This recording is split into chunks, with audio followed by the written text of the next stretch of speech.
তো এবার যেটা দেখবো দ্যাট ইজ সাফির-হুরফ হাইপোথিসিস। ঠিক আছে, ভালো করে বুঝবি, স্ক্রিন দেখতে পাচ্ছিস অবশ্যই।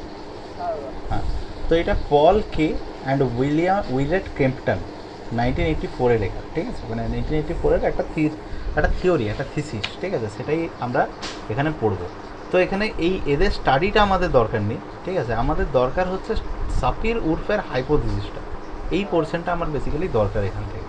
ঠিক আছে, তো দেখ, ইন্ট্রোডাকশন হলো লিঙ্গুইস্টিকের মধ্যে আমরা সাফির-হুরফের যে হাইপোথিসিস দেখতে পাই, সেটা বলে যে বেশ কিছু থট রয়েছে একটা ইন্ডিভিজুয়ালের একটা ল্যাঙ্গুয়েজের মধ্যে, যেটাকে বোঝা যায় না by those who live in another language. খুব ভালো একটা জিনিস, যে জিনিসটা, যে থিওরিটা বেসিক্যালি এখন একটা ল্যাঙ্গুয়েজের মধ্যে অরিজিনালিটিটাকে বজায় রেখেছে। রাইট, অরিজিনালিটিটাকে বজায় রেখেছে সেটা হলো আমরা আমাদের ল্যাঙ্গুয়েজে এমন কিছু ওয়ার্ড বা এমন কিছু জিনিস আমরা জানি, যে জিনিসটা কোনোভাবেই আমরা অন্য ভাষাভাষী মানুষকে বোঝাতে পারবো না। বোঝা যাচ্ছে? অন্য ভাষার মানুষকে আমরা বোঝাতে পারবো না, এরকম কিছু ওয়ার্ড আমাদের কাছে আছে, বা এরকম কিছু এক্সপ্রেশন আমাদের কাছে আছে, এরকম কিছু থট আমাদের কাছে আছে, যেটা শুধুমাত্র আমরা নেটিভেই বোঝাতে পারবো, যেটা কখনো আমরা নেটিভের বাইরে গিয়ে বোঝাতে পারবো না। এই হাইপোথিসিস বেসিক্যালি আর কিছুই না। হাইপোথিসিস মানে হলো একটা আইডিয়া। ওকে, একটা আইডিয়া। এই আইডিয়াটা বলে এমন কিছু states that the way people think, এটা বলে যে যেভাবে লোকজন ভাবনা চিন্তা করছে সেটা তাদের নেটিভ ল্যাঙ্গুয়েজের ওপর খুব বেশিভাবে অ্যাফেক্ট করে। ঠিক আছে, বা সেটা খুব বেশিভাবে অ্যাফেক্ট হয়ে থাকে তাদের নেটিভ ল্যাঙ্গুয়েজের ওপর।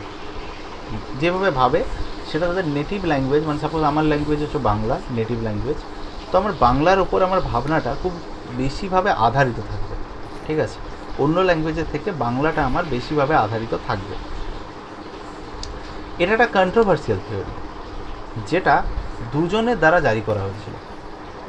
একজন লিঙ্গুইস্ট ছিলেন, তার নাম হলো এডওয়ার্ড সাপির, আর তার এক স্টুডেন্ট ছিলেন, তার নাম ছিলেন বেঞ্জামিন হুরফ। ঠিক আছে, এডওয়ার্ড সাপির আর বেঞ্জামিন হুরফ, এদের দুজনের যে থিওরি সেটারই নাম হলো সাপির-হুরফ থিওরি। ক্লিয়ার? ক্লিয়ার? চল, প্রথমবার এটা ডিসকাস করা হয় সাপিরের দ্বারা 1929-এ। এই হাইপোথিসিসটা প্রচণ্ড পপুলার হয়ে যায় 1950-তে।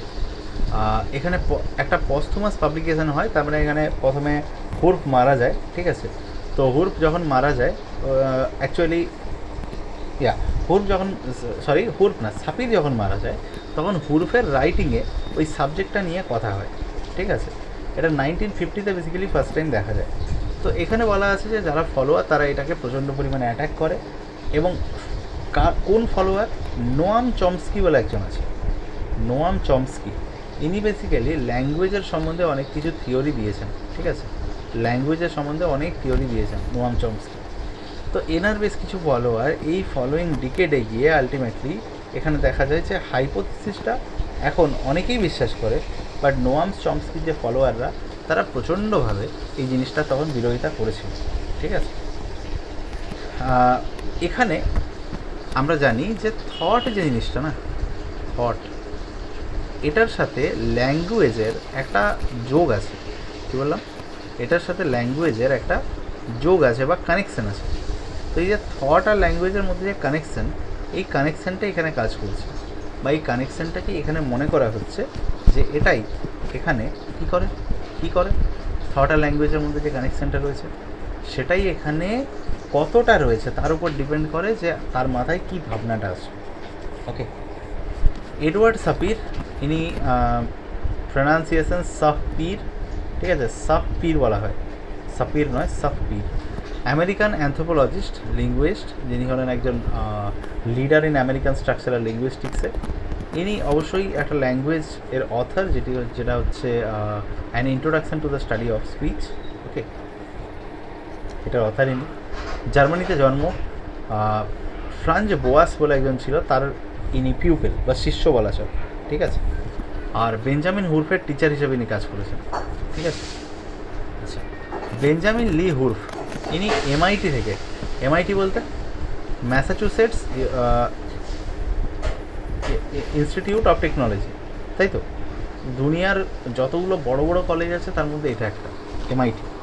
1918-তে এমআইটি থেকে একটা গ্র্যাজুয়েট করেন এবং অবশ্যই তারপরে কেমিক্যাল ইঞ্জিনিয়ারিং নিয়ে কাজ শুরু করেন এবং তারপরে ফায়ার প্রিভেনশন ইঞ্জিনিয়ার হিসেবেও কাজ শুরু করেন। তিনি দেখা করেছিলেন এবং স্টাডি করেছিলেন এডওয়ার্ড সাপিরের সাথে। তিনি কখনো লিঙ্গুইস্টিকটাকে অ্যাজ আ প্রফেশন দেখেনই, ঠিক আছে? কী বললাম? লিঙ্গুইস্টিকটাকে প্রফেশন হিসেবে কখনো দেখেননি। ওকে, হুরফের ইন্টারেস্ট কোথায় ছিল? তো হুরফের ইন্টারেস্ট ছিল লিঙ্গুইস্টিক্সের মধ্যে, যেখানে নেটিভ আমেরিকান ল্যাঙ্গুয়েজের মধ্যে হুরফ সবসময় কী করেছিল? হুরফ নেটিভ ল্যাঙ্গুয়েজ আমেরিকান ল্যাঙ্গুয়েজের মধ্যে কাজ করেছিল। সে খুব বেশি তাকে চেনা হয় for the work on the Hopi language. তাকে হোপি ল্যাঙ্গুয়েজের বেশ কিছু ওয়ার্কের জন্য বেশি চেনা হয়। সে খুব ভালো কথা বলতে পারত, খুব ভালো স্পিকার ছিলেন, অ্যান্ড অবশ্যই খুব বেশি কাজ করেছিলেন লিঙ্গুইস্টিক আইডিয়াগুলোকে পপুলারাইজ করার জন্য, যেখানে পপুলার লেকচারের মাধ্যমে এবং আর্টিকেলস লিখে ইনি রিডারদেরকে প্রচণ্ড পরিমাণে ইনফ্লুয়েন্স করেছিলেন এই সময়টায়, ঠিক আছে? সাপির-উর্ফ হাইপোথিসিস 1, এখানে লিঙ্গুইস্টিক রিলেটিভিটির কথা বলা হচ্ছে। লিঙ্গুইস্টিক রিলেটিভিটি হচ্ছে সবথেকে বড় ব্যাপার, যেটা এখানে এখানে খুলে দিয়ে যাও, খুলে দিয়ে যাও দরজাটা। কোনো চাপ নেই, খোলা থাক, অসুবিধা নেই। আচ্ছা, লিঙ্গুইস্টিক রিলেটিভিটি হচ্ছে সেই জায়গাটা যেখানে কী করা হচ্ছে, যেখানে বলা হচ্ছে স্ট্রাকচারাল ডিফারেন্স কার মধ্যে, বিটুইন ল্যাঙ্গুয়েজেস। তার মানে L1 আর L2 এই দুটোর মধ্যে যে স্ট্রাকচারাল ডিফারেন্স রয়েছে, এই ব্যাপারটা সবসময় প্যারালাল, সবসময় দুটো প্যারালাল, তাই না? কার সাথে প্যারালাল? নন লিঙ্গুইস্টিক কগনিটিভ ডিফারেন্সের সাথে প্যারালাল, ঠিক আছে? Structure of the language itself effects cognition, মানে কগনিশন যে ব্যাপারটা, এই ব্যাপারটাকে ইটসেলফ, ঠিক আছে, মানে একইভাবে চ্যালেঞ্জ করে কে? Structure of the language. Number and the type of basic color words of a language determine how a subject sees his rainbow. মানে একদমই সিম্পল ব্যাপারটা হচ্ছে, এর একটা এক্সাম্পল এখানে দেওয়া আছে, অ্যান্ড এই এক্সাম্পলটা বললেই জিনিসটা মাথায় ঢুকে যাবে। লাইক আমরা রেনবো দেখতে পাই, রাইট? যখন রেনবো দেখতে পাই তখন ডিপেন্ড করছে যে রেনবো দেখছে, ঠিক আছে, সে অ্যাকচুয়ালি কটা কালারের সম্বন্ধে নলেজ রাখে, এটার উপর ডিপেন্ড করে সে যদি রেনবোটা দেখে তাহলে বোঝা যাবে। ফর অ্যান এক্সাম্পল, কেউ 3টে কালার জানে, তাহলে সে রেনবোর মধ্যে 3টে কালারই দেখতে পাবে, হ্যাঁ কি না? অবশ্যই। কেউ রেনবোর মধ্যে 7টা কালার দেখতে পাচ্ছে, বা সে 7টা কালার জানে, তো রেনবোর মধ্যে 7টা কালারই দেখতে পাবে। আবার কেউ হয়তো প্রাইমারি কালার না বলে কেউ সেকেন্ডারি কালারগুলোকেও চেনে, তো সে রেনবোর মধ্যে কটা কালার দেখতে পাবে? 7-এর থেকে বেশি দেখতে পাবে, more than 7, right? More than 7 দেখতে পাবে। এটাই ব্যাপার, এটাই হচ্ছে সাপির-উর্ফ হাইপোথিসিসের একটা বড় ব্যাপার, ঠিক আছে? এখানে লিঙ্গুইস্টিক ডিটারমিনিজম বলা হয়েছে, যেটা extreme Weltanschauung version of the hypothesis. মানে এটা হচ্ছে বেসিক্যালি একটা ভার্সন অফ দ্য হাইপোথিসিস, মোটামুটি ইম্পর্ট্যান্ট এটা, ঠিক আছে? তো এখানে স্ট্রাকচারটা of the structure of the language can strongly influence or determine someone's world view. ল্যাঙ্গুয়েজের স্ট্রাকচার মানুষকে সবসময় ড্রাইভ করতে পারে, মানুষকে সবসময় গাইড করতে পারে ওয়ার্ল্ড ভিউটা কীরকম হবে সেটার ওপরে। এটা ওয়ার্ল্ড ভিউ সবসময় ডিসক্রাইব করে একটা hopefully consistent and integral sense of existence.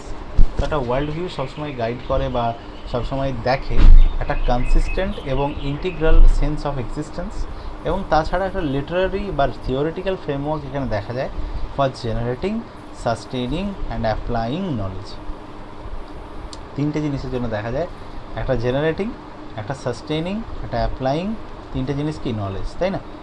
আচ্ছা, এখানে বলা আছে একটা ইনুইট এ ভাবতে পারে অনেক intelligently about snow because their language contains more sophisticated and subtle words, distinguishes various forms of it, etc. একটা ইনুইট ভাবতে পারে অনেক বেশি ইন্টেলিজেন্টলি অ্যাবাউট স্নোয়ের সম্বন্ধে অনেক বেশি ভাবতে পারে ইনুইট। কেন? কারণ ইনুইট সে থাকে কোথায়? সে থাকে স্নোই এরিয়াতে। স্নোই এরিয়ায় থাকে বলে সে স্নোয়ের অনেক ছোট জিনিস জানে, রাইট?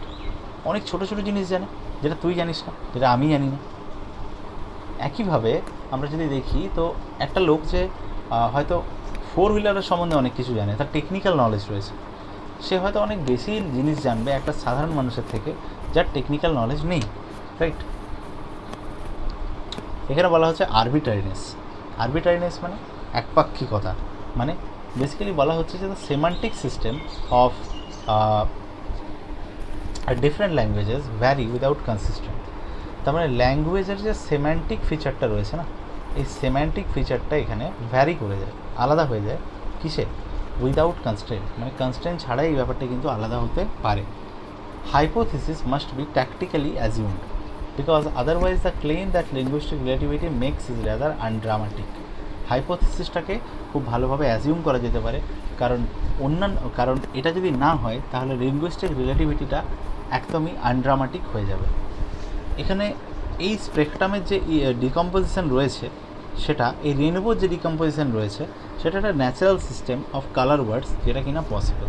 তার মানে কালার ওয়ার্ডের একটা ন্যাচারাল সিস্টেম হিসেবে এটাকে কাজে লাগানো যেতে পারে, যেটা কিনা এখানে পসিবল। ঠিক আছে, নেক্সট হচ্ছে টেস্ট। দুটো এক্সপেরিমেন্ট রয়েছে। একটা টেস্ট হচ্ছে test weather linguistic relativity exist, আরেকটা টেস্ট যেখানে নেম স্ট্র্যাটেজি ইউজ করা যেতে পারে আন্ডারলাইং কগনিটিভ মেকানিজমের মধ্যে। এক্সপেরিমেন্ট 1-এর মধ্যে এক্সপেরিমেন্ট 1 হলো ডিস্টিংশন ইন কালার টার্মিনোলজি। তার মানে কালার টার্মিনোলজির মধ্যে ডিস্টিংশন এখানে রয়েছে। English distinction about blue and green. ঠিক আছে, নেম ইজ জাস্ট এক সেকেন্ড।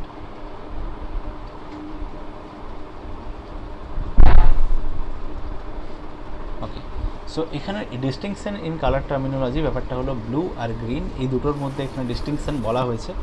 এবং কোনো একজন বলছে যে নেম কি ব্লু নাকি নেম গ্রিন।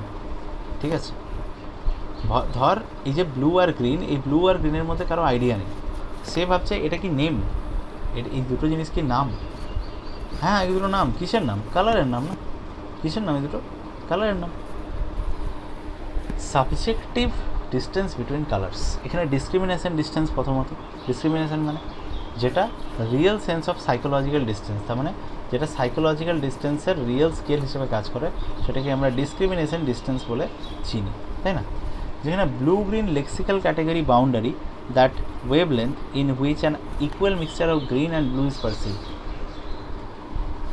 যেখানে ব্লু গ্রিন লেক্সিক্যাল বাউন্ডারি আছে, সেখানে ওয়েভ লেন্থটা ততটাই কাজ করে যেখানে equal mixture of green and blue এই দুটো জিনিস একসাথে বোঝা যায়। ঠিক আছে, যেটা ইংলিশ স্পিকারদের নিয়ে এখানে কথা বলা হয়েছে। আচ্ছা, স্টিমুলিয়ান মেথড এখানে রয়েছে, আমি এটা ডিটেলে যাচ্ছি না এতটা। ঠিক আছে, আচ্ছা, রেজাল্ট অফ এক্সপেরিমেন্ট 1টা মাথায় রাখ। এখানে বি, সি আর ডি এর মধ্যে যে ডিস্টেন্স রয়েছে, সেই ডিস্টেন্সটা ইংলিশ স্পিকারদের দ্বারা বলা হয়েছে, কিন্তু তারাহুমারা স্পিকারদের মধ্যে এই ব্যাপারটা নেই। তাহলে বুঝতেই পারছি ইংলিশ একটা ল্যাঙ্গুয়েজ আর তারাহুমারা আর একটা ল্যাঙ্গুয়েজ। ওকে, একইভাবে কনক্লুশন অফ এক্সপেরিমেন্ট 1, অবশ্যই English speaker tend to exaggerate the discrimination of colours চোজ to the lexical category boundary while Tarahumara didn't. ব্যাপারটা এটাই এখানে বলা হয়েছে যে হুরফিয়ান এফেক্ট যেটা, ঠিক আছে, ওখানে এই ব্যাপারটাই দেখানো হয়েছে। এবং ইংলিশ স্পিকার যারা, তারা কালারের ব্যাপারটাকে খুব বাড়িয়ে চাড়িয়ে বলে, যেটা কিন্তু বাকিরা করে না। ঠিক আছে, ক্লিয়ার? তো এটাই হচ্ছে ব্যাপার। এক্সপেরিমেন্ট 2টা এখানে দেওয়া আছে, ইনকেস এটা এক্সামের জন্য কাজে লাগলো, দ্যাটস ওয়াই এক্সপেরিমেন্ট 2টা এখানে আমি আলাদা করে দিয়ে রেখেছি। ঠিক আছে, তো তুই এখানে পুরোটা এখান থেকে দেখে নিতে পারিস। সো আই হোপ এই জায়গাটা ক্লিয়ার যে আমাদের সাপির হুরফের যে হাইপোথিসিস, পুরো ব্যাপারটা ক্লিয়ার।